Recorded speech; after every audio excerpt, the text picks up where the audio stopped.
یہ جو جبری گمشدگیاں ہیں، صحافیوں کے ساتھ ناروا سلوک، صحافتی اداروں کی بندش، نشریات کا معطل کیا جانا، یہ کتنا غیر انسانی فعل ہے۔ جمہوریت کو ختم کیا جا رہا ہے، یہ فیشزم کی طرف جا رہے ہیں، آئین کی دھجیاں اڑائی جا رہی ہیں، آپ کے ساتھ تشدد ہوا، کسٹوڈیل ٹارچر آپ کو کیا گیا۔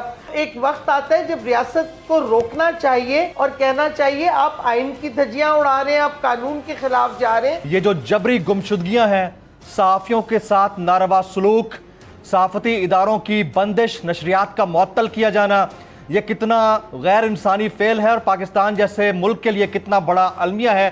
اس کے اوپر ڈاکٹر صاحبہ کا انیشل کامنٹ چاہوں گا۔ ڈاکٹر صاحبہ، یہ پاکستان کے اندر جو ہو رہا ہے اس کو آپ کیسے دیکھتی ہیں؟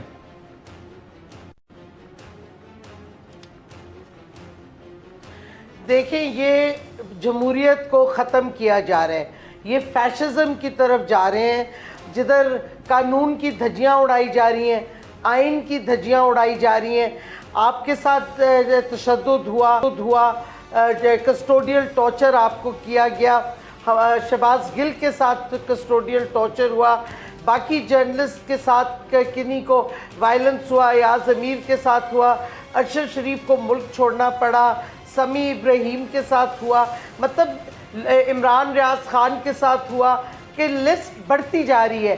ساتھ ہمارے پی ٹی آئی کے لوگوں کے ساتھ جو ہو رہا ہے، سینیٹر سیف اللہ نیازی کے گھر ریڈ کیا گیا، ان کی بیوی اور بچی کو مرد گھسے ان کے بیڈ روم میں، ان کا فون بیوی کا بھی چھینا۔ بیوی کا کیا تعلق ہے سیاست سے؟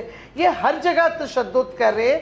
یہ ان کو ایک گھبراہٹ سی ہو گئی ہے، کیونکہ عمران خان اور پی ٹی آئی کے ساتھ قوم کھڑی ہو گئی ہے ان کے خلاف، تو ان کو یہ اتنا فکر اور گھبراہٹ ہو گئی ہے کہ they have lost all sense of rationality۔ اب کوئی عقل سے کام نہیں لے رہے۔ یہ ایک فورس جو ریاست کی طاقت کی فورس ہے، وہ اپنے لوگوں پہ استعمال کر رہے ہیں، اور میں سمجھتی ہوں ریاست کو یہ نہیں کرنا چاہیے۔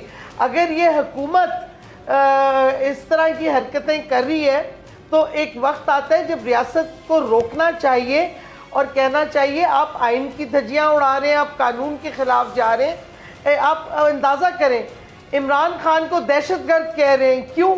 کیونکہ انہوں نے تقریر میں کہا کہ ہم لیگل ایکشن لیں گے ڈی آئی جی اور باقی پولیس افسران کے خلاف جنہوں نے شہباز گل کے ساتھ تشدد کیا، جو کہ قانون کے خلاف ہے۔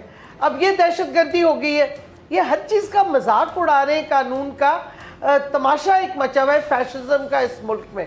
بول کسی کے بھی دباؤ میں آ کر اپنے فیملی ممبرز کو علیحدہ نہیں کرے گا۔ بول ہمیشہ عوام کی آواز بنتا رہے گا اور عوام کے مسائل دکھاتا رہے گا۔ بول کی عوام سے خصوصی دعاؤں اور ساتھ دینے کی اپیل۔ سب سے زیادہ ویوز، سب سے زیادہ ریلز اور سب سے زیادہ ریٹنگ کے ساتھ بول اب بھی نمبر 1 پوزیشن پر برقرار۔ سبسکرائب کریں اور بیل دبائیں تاکہ کوئی خبر رہ نہ جائے۔